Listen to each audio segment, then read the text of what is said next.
এই নতুন বর্ষর অপেক্ষায় আমরা কয়টা আমল করব বলে? আরো আওয়াজ দিয়ে বলে 6টা আমল করব। এই 6টা আমল যদি আপনি আমার জীবনে করতে পারি তাহলে আমার জীবন সাকসেস। এই 6টা বিষয় আপনারা মনে রাখতে পারবেন? কে কে পারবেন হাত উঠান তো। আল্লাহ সবাইকে কবুল করেন বলেন আমিন। এই 6টা বিষয় আমি কিন্তু ইংরেজি মাস হিসাব করি নাই। আমি কি বলছি বলেন? আরবি মাসের প্রথম দিন। তাহলে আমার কোরআন আরবি, আমার মৃত্যুর পরে আমার ভাষা হবে আরবি, জান্নাতের ভাষা হবে আরবি। তাহলে আরবি নিয়ে দুনিয়াতে কিছু গবেষণা করার দরকার আছে না নাই? আপনাদের নাই? আল্লাহ তাআলা মৃত্যুর সাথে সাথে বলবে আমার রব্বুকা, তোমার রবকে। আপনি তো বলবেন লা আদরি, আমি কিছুই তো জানি না। কি ভাষা বলেন আপনি? দুনিয়াতে বাংলাদেশে জন্ম হয়েছিল, বাংলা ভাষা শিখছি, কিন্তু আরবি ভাষা কি আমি তো কিছু বুঝি না। লা আদরি করবেন আপনি। এই জন্য আমি যে 6টা পয়েন্ট বলবো, এই 6টা পয়েন্টের উপর ইনশাল্লাহ সবাই আমল করার চেষ্টা করবেন। ইনশাল্লাহ পারবেন তো? ইনশাল্লাহ। আল্লাহ সবাইকে কবুল করেন বলেন আমিন। নাম্বার 1 হচ্ছে আল্লাহ রাব্বুল আলামিন বলেন সর্বপ্রথম হচ্ছে আল্লাহ এবং তার রাসূলের অনুগত করা। সুবহানাল্লাহ বলেন। আল্লাহ রাব্বুল আলামিন কুরআনুল কারীমের মধ্যে ঘোষণা করেন তুমিনু বিল্লাহি ওয়া রাসূলিহি ওয়া তুজাহিদু ফি সাবিলিল্লাহি আমওয়াল। আল্লাহু আকবার বলেন। 6 নম্বরের মধ্যে প্রথম নাম্বার হচ্ছে নাম্বার 1 হচ্ছে আল্লাহ এবং তার রাসূলের উপর ঈমান আনতে হবে। আল্লাহ এবং তার রাসূলের উপর যদি আপনি আমার আকীদা যদি ঠিক থাকে তাহলে আপনি পরিপূর্ণ মুসলমান। সুবহানাল্লাহ বলেন। সর্বপ্রথম আমার আকীদা ঠিক হয়ে গেল। দ্বিতীয় নম্বরে হচ্ছে নামাজ পড়তে হবে। গত জুমায় নামাজ সম্পর্কে একটু টাচ দিয়েছিলাম, কি বলেন? নামাজ সম্পর্কে বেশি আলোচনা কি নাই, দরকার নাই। তো এই নামাজের ব্যাপারে আল্লাহ রাব্বুল আলামিন আপনার মৃত্যুর সাথে সাথে সর্বপ্রথম আপনার নামাজের হিসাব নেবে। রাসূল বলেন আউয়ালু মা ইউহাসাবু বিহিল আবদু ইয়াউমাল কিয়ামাতিস সালাত। সর্বপ্রথম কিয়ামতের দিন আল্লাহ রাব্বুল আলামিন আপনার নামাজ সম্পর্কে জিজ্ঞেস করবে, বান্দা তুমি দুনিয়ার জমিনের মধ্যে বাইতুল সালাম মসজিদে যখন নামাজের আজান দিছে, জোহরের আজান দিছে, ফজরের আজান দিছে, মাগরিবের আজান দিছে, তুমি সিজদা করতে গেছো কিনা? মানুষগুলো আল্লাহ রাব্বুল আলামিনের সামনে মিথ্যা বলতে থাকবে, আল্লাহ বাইতুল সালাম মসজিদে নয়, আমি যেখানে দোকান ছিল ওই দোকানের পাশে একটা মসজিদ ছিল, বাইতুল সালাম মসজিদে চাইতে বড় মসজিদ, ওই মসজিদে গিয়ে 5 ওয়াক্ত নামাজের সিজদা করছি। মাঝে মধ্যে আল্লাহ 2-1 নামাজ ক্যান্সেল গেছে, কিন্তু মাঝে মধ্যে আমি কাজা করে নিছি। কিন্তু আল্লাহ রাব্বুল আলামিন জবান বন্ধ করে দিবে, তারপরে হাত পা অঙ্গ পতঙ্গের গুলো জবান খুলে দিবে। হাতে বলবে আল্লাহ, মসজিদের পাশে মুয়াজ্জিন সাহেব বারবার বলছে হাইয়া আলাস সালাহ, হাইয়া আলাল ফালাহ, সব সময় এই কথাগুলো তার ধ্বনিগুলো তার কানে পড়ছে। কিন্তু আল্লাহ আপনার কসম করে বলি, ওই বান্দা যা বলছে সব মিথ্যা কথা বলতেছে। জবান বন্ধ হয়ে যাবে। তাহলে নাম্বার 1 হচ্ছে কি বলেন? নাম্বার 1 হচ্ছে আল্লাহ এবং তার রাসূলের উপর কি রাখতে হবে? বিশ্বাস রাখতে হবে। অর্থাৎ কালিমাতুশ শাহাদা পড়ে ঈমান আনতে হবে। আমরা যদি কালিমাতুশ শাহাদা না পড়ি, হুজুরের মাদ্রাসার নুরানি বাচ্চা আছে, নুরানি বাচ্চা থেকে কালিমাতুশ শাহাদা শিখে নেবেন, মাদ্রাসায় যাবেন, লজ্জার কিছু না। কি বলেন? যেখানে আমার লাইফের সিদ্ধান্ত, আমার 7 বছরের লাইফ আমি কিভাবে সেটেল করব, এই 7 বছরের লাইফকে সেটেল করতে গিয়ে আমি লক্ষ লক্ষ টাকা আমি শেষ করি কি করি না বলে? শ্রম দেই, টাকা দেই, সব কিছু ব্যয় করি না আমরা? করি। ডাক্তার সন্তানকে কি বানাবো? ডাক্তার বানাবো। কিন্তু দিনের একটু অংশ আমার বাচ্চাকে আমি শিক্ষা দেইনি। নাম্বার 3 হচ্ছে রব্বুল আলামিন বলেন কুরআনুল কারীম শেখাইতে হবে। কুরআনুল কারীম শেখানোর জন্য কোথায় যাব? এই কুরআনুল কারীম শেখানোর জন্য আল্লাহ রাব্বুল আলামিন নবীজি বলেন 2 জন ব্যক্তির প্রয়োজন আছে। বলেন কয়জন? আওয়াজ দিয়ে বলেন কয়জন? 2 জন ব্যক্তি। 1 নম্বরে হচ্ছে কিতাবুল্লাহ, আল্লাহর কিতাব লাগবে। সেটা হচ্ছে কি? কিতাবুল্লাহ, আল্লাহর কিতাব, কুরআনুল কারীম লাগবে। নাম্বার 2 হচ্ছে রিজালুল্লাহ, ব্যক্তি লাগবে। আমার সামনে লোক বসে আছে, আমাদের ইমাম সাহেব হুজুর আছেন একজন লোক, ওই লোকের মধ্যে রিজালুল্লাহর মধ্যে একজন হচ্ছে উনি, আরেকজন হচ্ছে আমাদের ওই মাদ্রাসার হুজুর। তাহলে আমরা কোরআন যদি শিখতে চাই, সর্বপ্রথম একজন আলেমের স্বর্ণাপন্ন হতে হবে। আলেমের স্বর্ণাপন্ন হওয়ার পরে আলেম সাহেবের কাছে আমরা আলিফ থেকে ইয়া পর্যন্ত শিখব। শেখার পরে আমরা কোরআন যেভাবে পারি সেভাবে শিখব। শিখার পরে আমার মৃত্যু যদি একেবারে ঘনিয়ে আসে, আমি আলিফ শিখছি, আলিফ শিখা অবস্থায় যদি আমার আল্লাহ রাব্বুল আলামিন আমার দুনিয়ার জমিন থেকে হায়াত শেষ হয়ে যায়, তাহলে ওই দ্বিতীয় দিনে যদি আমার মৃত্যু হয়ে যায়, ওই একদিন কোরআনুল কারীম শিখার জন্য যেই রাস্তায় হেঁটে হেঁটে আপনি বাইতুল নূর মসজিদে গিয়েছিলেন, বাইতুল নূর মাদ্রাসায় গিয়েছিলেন, ওই মাদ্রাসার হাফেজ সাহেব হুজুর মৃত্যুর সংবাদ শোনার সাথে সাথে আপনার জন্য খতম করবে, দোয়া করবে। আল্লাহ রাব্বুল আলামিনের অসংখ্য ফেরেশতাগুলো আল্লাহ রাব্বুল আলামিনের কাছে আরজি করবে, আল্লাহ এই বান্দা দুনিয়াতে যৌবনকাল কাটাইছে, এইভাবে রং ঢঙে কাটিয়েছে, কিন্তু বার্ধক্যের সময় যখন আসছে, সে দিন বুঝছে, কোরআন বুঝছে, হাদিস বোঝার পরে তার দিলের মধ্যে একটা মায়া চলে আসছে, আখিরাতের ভয় চলে আসছে। এই ভয় আসার পরে এই বাইতুল নূর মসজিদে গিয়ে, বাইতুল সালাম মসজিদে গিয়ে দিন শেখার জন্য আমাদের ইমাম সাহেবের কাছে গিয়ে কোরআন শেখার জন্য সে কোরআন হাতে নিতে পারে নাই, আলিফ শিখছে। এই আলিফের আল্লাহ রাব্বুল আলামিন বলেন, এই আলিফের বিনিময়ে আল্লাহ রাব্বুল আলামিন তার পিছনে সমস্ত গুনাহ মাফ করে তাকে জান্নাত দিয়ে দিবেন। সুবহানাল্লাহ বলে। এই জন্য আল্লাহ রাব্বুল আলামিন বলেন, وَإِذَا قُرِئَ الْقُرْآنُ فَاسْتَمِعُوا لَهُ وَأَنصِتُوا لَعَلَّكُمْ تُرْحَمُونَ। আল্লাহু আকবার বলে। আল্লাহ রাব্বুল আলামিন বলেন, যখন কোরআনুল কারীম তেলাওয়াত করা হবে তখন ভালো চুপচাপ করে শুনবা। কোরআনুল কারীমের তেলাওয়াতের সময় ভালো করে কোরআন শ্রবণ করতে হবে। নাম্বার 2 হচ্ছে ওয়ানসিতু, তোমরা চুপচাপ করে থাকবা। সুবহানাল্লাহ বলেন। এই জন্য ইমাম সাহেব হুজুর যখন কোরআনুল কারীমের তেলাওয়াত করবে মসজিদে অথবা আমাদের মা বোনদের মধ্যে যখন বাসায় কোরআনুল কারীমের তেলাওয়াত করা হবে, আমরা বাসায় আমাদের বাচ্চা ফজরের সময় কোরআন তেলাওয়াত করবে, আমরা সাংসারিক কাজে আমার মা বোনেরা যদি ব্যস্ত থাকি, কিন্তু ওই সময়ের জন্য বাচ্চার পাশে একটা কথাও বলা যাবে না। এটা কার কথা বলেন? আমার কথা নাকি আল্লাহর কথা? এই জন্য আল্লাহ বলেন ওয়ানসিতু, যখন কোরআন তেলাওয়াত করা হবে একেবারে স্টপ, চুপ থাকবা। কোরআন একেবারে মগির মুল্লুক না। কি বলেন? কোরআনের পিছনে রিসার্চ করতে করতে করতে করতে বিজ্ঞানীরা একসময়, প্রাচীনকালের বিজ্ঞানীরা বলতেছে এই পৃথিবী চ্যাপ্টা। কি বলেন? পৃথিবী ছিল কি? চ্যাপ্টা ছিল, যা রুটি বানান না, রুটির মতো ছিল। তারপরে প্রজন্ম আসার পরে বলতেছে যে এই পৃথিবীটা গোলাকার।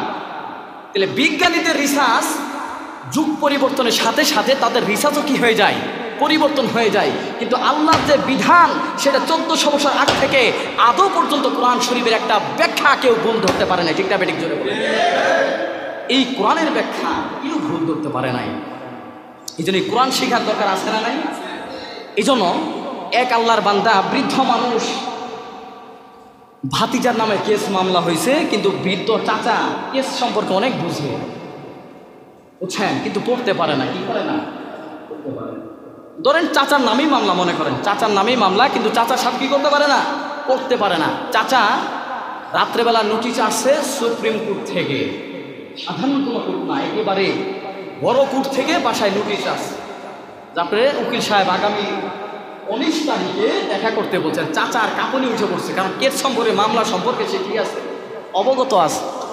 আর তার যে মামলা সেই সম্পর্কেও সে অবগত আছেন। চাচা খানা পিনা বাদ দিয়ে রাত্রে 12টা-1টা বেজে গেছে, ভাতিজাকে গিয়ে দরজায় নক করছে, ভাতিজা উঠো। রাত্রে বাজে কয়টা বলেন? 1টা 2টা বাজে। কয়টা বাজে? 2টা বাজে গেছে। ভাতিজা কয়, কাকা কিছু বলবা? হ্যাঁ বলবো, তুমি উঠো। কাকা সকালে কথা বলি, আমার ঘুম আসছে, আগামীকাল পরীক্ষা আছে। আগে পরীক্ষা হচ্ছে না, আগামীকাল পরীক্ষা আছে, আগামীকাল সকালে কথা বল। না না, এখনই উঠো। এখন এই চাচা সামান্য সুপ্রিম কোর্ট থেকে একটা নোটিশ আসছে, চাচার শরীরে কি উঠে গেছে? কাঁপুনি উঠে গেছে। কেন? নোটিশের মধ্যে কি লেখা আছে সেটা পড়তে জানে না। ইংলিশে পাঠাইছে তো পড়তে জানে না, বা বাংলা এসে পড়তে পারে না। চাচার শরীরে এমন কাঁপুনি আসছে, চাচা কই, ভাতিজা কি কি লিখছে বলো? শোনার পরে, বক্তব্য শোনার পরে ভাতিজারও কাঁপুনি উঠছে, চাচারও কাঁপুনি উঠছে। আচ্ছা বলেন, সামান্য একটা সুপ্রিম কোর্ট থেকে যদি একটা নোটিশ আসার পর আপনার শরীরে কাঁপুনি ওঠে, আর যেই কোরআন শুধু আজকের নয় 1450 বছর আগ থেকে এই কোরআনের বাণী এই দুনিয়ার মধ্যে আল্লাহ তাআলা দিছেন, আর সামান্য কোনো বিজ্ঞানী বৈজ্ঞানিক কোনো দার্শনিক এই কোরআন শরীফের কোনো ভুল ধরতে পারে নাই, সেই কোরআন শরীফের জন্য আপনি একটা সেকেন্ড বের করতে পারেন নাই, ঠিক না ঠিক বলেন? কথাটা যৌক্তিক না অযৌক্তিক বলেন? সামান্য আপনি বাংলা পারেন না, পাতিদার বাসায় গেছেন, সন্তানকে লাখ লাখ টাকা খরচ করে আপনি পড়াইতেছেন, আর যেই কোরআন সুপ্রিম কোর্ট থেকে আসে নাই, কোরআন আসছে কোথায় থেকে? আওয়াজটা বলেন। আপনাদের মনে হয় আওয়াজ নাই, কি বলেন? এই কোরআন কোথায় থেকে আসছে বলেন? লৌহে মাহফুজ থেকে আসছে। কার কাছে আসছে? রসুলের কাছে আসছে। তো এই কোরআনের দাম কি বাংলা ইংরেজি থেকে কম আপনাদের কাছে? কম না বেশি? আওয়াজটা বলেন। বেশি। তাহলে বেশি হলে বলেন এই কোরআন শরীফের জন্য কে কয় সেকেন্ড ব্যয় করছেন?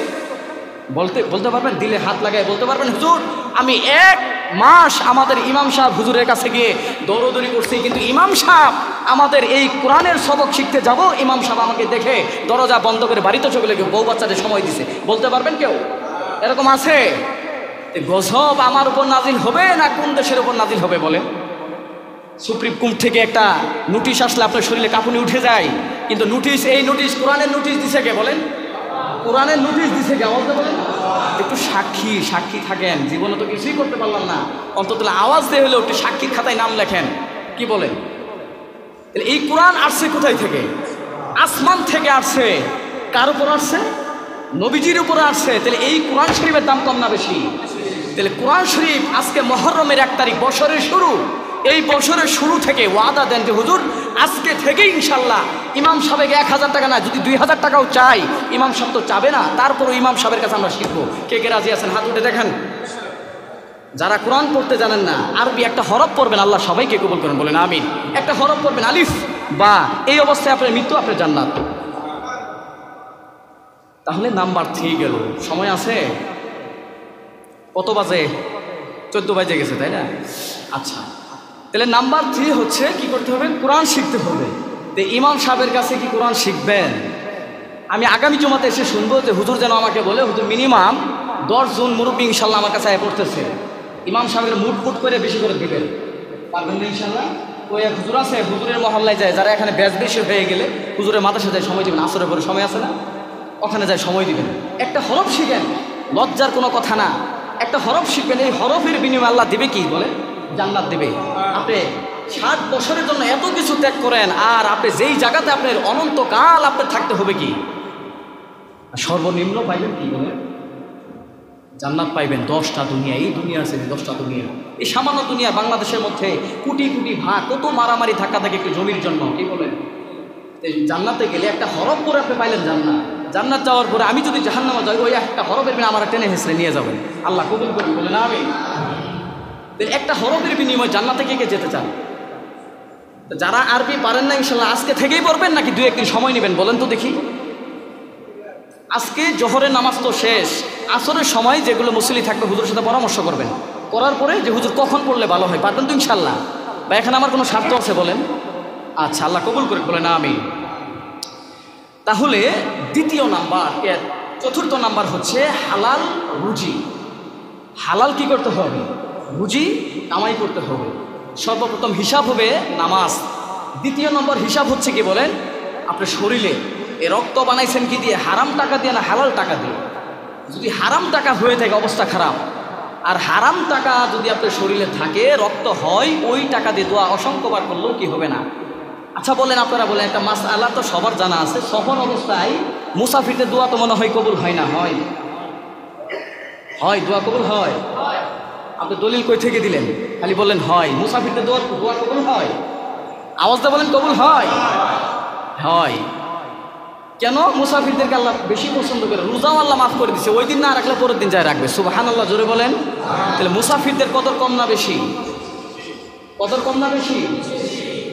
এই মুসাফির যদি তার শরীরে হারাম রক্ত থাকে, মুসাফির যদি আল্লাহ রসুলের জমানায় এক মুসাফির বারবার দোয়া করতেছে, আল্লাহ তুমি আমার মাফ করে দাও, আল্লাহ তুমি আমার সম্পদ দাও, তুমি আমার সন্তান বেশি বেশি সন্তান দাও, কিন্তু দোয়া কবুল হয় না। কেন? দোয়া কবুল হওয়ার মূল শর্ত হচ্ছে কি, আমরা নিজেরা কি রাখতে হবে? পবিত্র রাখতে হবে। আচ্ছা, তো নাম্বার 4 or 5 অর্থাৎ 5 নাম্বার হচ্ছে মা বাবার সাথে সৎ আচরণ করতে হবে। পারবেন তো ইনশাল্লাহ? এগুলি কেন বলতেছি জানেন? বছরের শুরু আজকে, আমরা তো শুধু সবসময় ইংলিশ মাস হিসাব করি, ইংরেজি মাস হিসাব করি।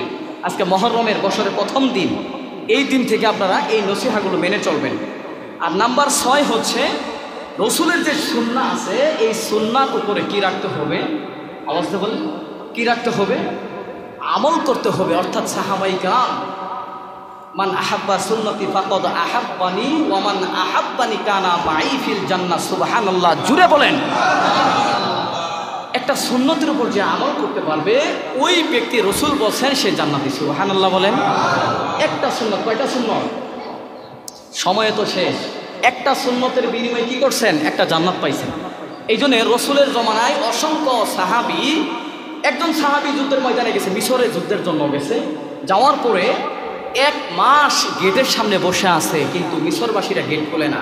কি করে না? গেট খুলে না। মিশরবাসীরা তাদেরকে যুদ্ধের জন্য তারা প্রস্তুতি নিচ্ছেও না, তাদেরকেও প্রস্তুতি করতে দিচ্ছে না।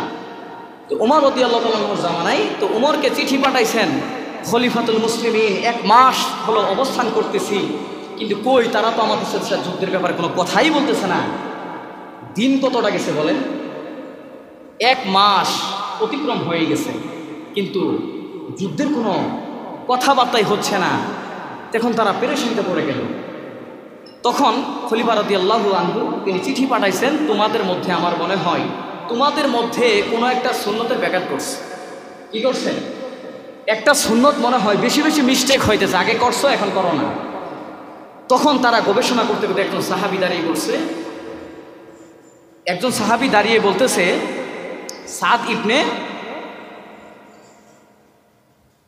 সাদ রাদিয়াল্লাহু আনহু, ওনাকে বলতেছে একজন সাহাবী, যে সাহাবী সাদ, আমার মনে হয় আমাদের একটা সুন্নত বেশি বেশি মিস্টেক হচ্ছে। তখন সাদ বলছে যে কি সুন্নত বলো? তখন বলছে যে দেখো, বিগত 1 মাস হয়ে গেল আমরা তো বেশি বেশি মিসওয়াক করতেছি না। তা আমরা চাই আগামী সকাল থেকে, ফজরের আগ থেকে আমরা সবাই ইনশাল্লাহ মিসওয়াক করবো। রাজি আছি তো ইনশাল্লাহ? সাহাবায়ে কেরাম বলতেছে অবশ্যই ইনশাল্লাহ আগামী সকাল থেকে। আগামী সকাল থেকে তারা ডাল বাল ভেঙ্গা মিসওয়াক শুরু করছে। মিশরের যে পাহারাদার তারা দেখতেছে, বাবারে বাবা, 1 মাস অতিক্রম হয়ে গেল, এরা ধৈর্যের ভাত মনে ভেঙে গেছে, এখন তারা আমাদের সাথে যুদ্ধ করেই ছাড়বে। তারা ডাল ভেঙে দাঁত কি করতেছে? ধার দিতেছে। দাঁত দিয়ে কামড়াই করে মোহাম্মদের উম্মতরা কি সিরিয়াস ফেলেবে? কি করবে? তাদের যে দাঁত, মেসওয়াক বিভিন্ন ডাল বালতে ভেঙে তারা দাঁত কি করতেছেন? ওয়াশ করতেছেন, ধার করতেছে। এই মুখ দ্বারা কি করবে? তাদের তো মুসলমানদের তো অর্থ সহ্য একেবারে কম ছিল। এই দাঁত দিয়ে, মুখ দিয়ে কি করবে? আমাদের কামড় দিয়ে আমাদের যুদ্ধের ময়দানে তারা অংশগ্রহণ করবে। সুবহানাল্লাহ। তো এই দৃশ্য দেখে তারা গেটও খুলে দিছে, তারা ওই মিশরবাসী থেকে পালাইতেছে। সাহাবায়ে কেরাম ভিতরে ঢুকছে, ঢুকার পরে ভাই ভাই করে ডাকে। ওরা বলে, ভাই যাদেরকে কামড়াইছো শেষ করো, ক্ষান্ত করো, আমাদের কামড়াইও না। আল্লাহ সবাইকে কবুল করেন, বলেন আমিন। তাহলে সুন্নতের দাম আছে না নাই বলে? এই জন্য আমরা চাই সবাই সাহাবায়ে কেরামের মতো সুন্নতের ইনশাল্লাহ আমল করবো। তাহলে বিষয় কয়টা বললাম বলেন? 1 নাম্বার হচ্ছে কি? আল্লাহ এবং তার রসুলের উপর কি করতে হবে? বিশ্বাস করতে হবে। শুধু হাদিস মানছেন, কোরআন মানেন না, কোরআন মানছেন, রসুল মানেন না, হবে না। আচ্ছা, নাম্বার 2 হচ্ছে নামাজ পড়তে হবে। আর নামাজ যদি না পড়ি, আল্লাহ তাআলা বলেন ফাওয়াইলুল লিল মুসাল্লিন, আলেম এখানে আছেন তাদের জন্য আল্লাহ তাআলা একটা জাহান্নাম বানাই রাখছে। যাই হোক, এই বিষয়ে কথা বলি না। নাম্বার 3 হচ্ছে কোরআন তেলাওয়াত করতে হবে। নাম্বার 4 হচ্ছে হালাল রুজি কামাই করতে হবে। নাম্বার 5 হচ্ছে মা বাবার সাথে সৎ ব্যবহার করতে হবে। নাম্বার 6 হচ্ছে রসুলের সুন্নতের উপর কি করতে হবে? আমল।